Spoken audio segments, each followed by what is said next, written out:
When it comes to managing diabetes, vegetables are a cornerstone of any effective dietary strategy. They're low in calories, rich in fiber, and packed with phytochemicals that support blood sugar regulation. But while the raw food movement often emphasizes unprocessed produce, the truth is more complex and more hopeful. For people with diabetes or prediabetes, cooking certain vegetables doesn't just make them easier to digest, it can actually enhance their therapeutic potential.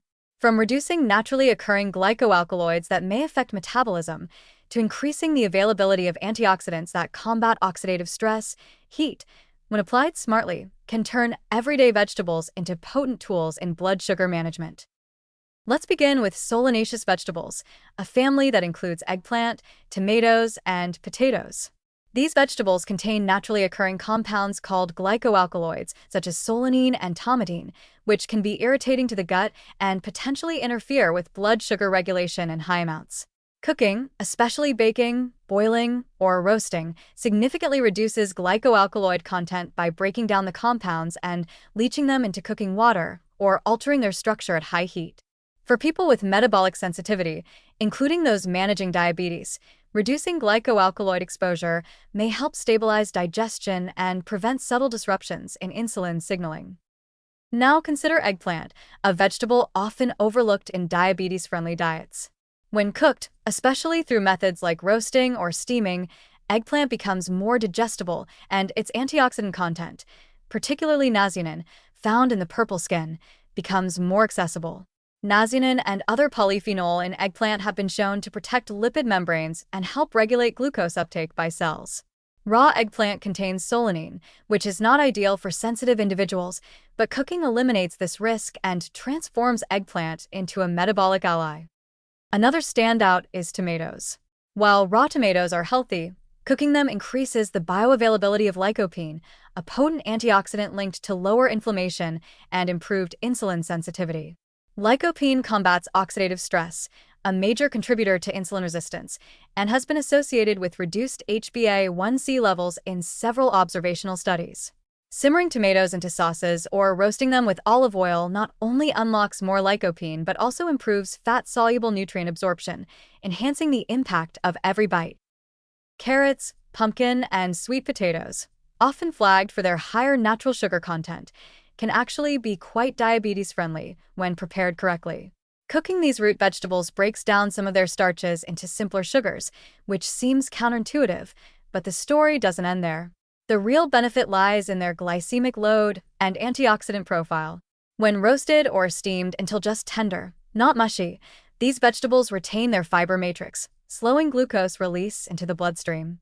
Meanwhile, cooking boosts the bioavailability of beta-carotene, a precursor to vitamin A and an antioxidant linked to improved immune and eye health, both areas of concern in diabetic populations. Pairing them with a source of healthy fat, like olive oil or avocado, further blunts blood sugar spikes. Don't forget green vegetables like spinach, kale, and Swiss chard. While they're excellent raw, cooking these greens can reduce their oxalate content, which improves mineral absorption, particularly magnesium, a mineral that plays a key role in insulin sensitivity and glucose metabolism. Magnesium deficiency is common in people with diabetes, and consuming more cooked leafy greens can be a gentle, effective way to support this mineral's replenishment. Steamed or sautéed greens are also easier on digestion, allowing people to eat more of them without discomfort. Another diabetes-friendly superstar, onions. While raw onions contain quercetin, a flavonoid known for its anti-inflammatory and insulin-sensitizing properties, cooking actually enhances its bioavailability in certain cases. Roasting or slow sautéing onions can concentrate these polyphenol and the naturally occurring sulfur compounds, such as allicin, shared with garlic, continue to exert blood sugar-lowering effects even after moderate heat exposure. Garlic itself, when lightly cooked, retains much of its metabolic benefit and adds flavor without added sugars or starches.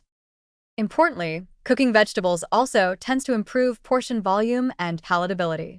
A raw spinach salad may contain a handful of leaves, but cooking shrinks that same amount into a few tablespoons, making it easier to eat large quantities of nutrient-rich, low-calorie vegetables that help fill you up without spiking your blood sugar.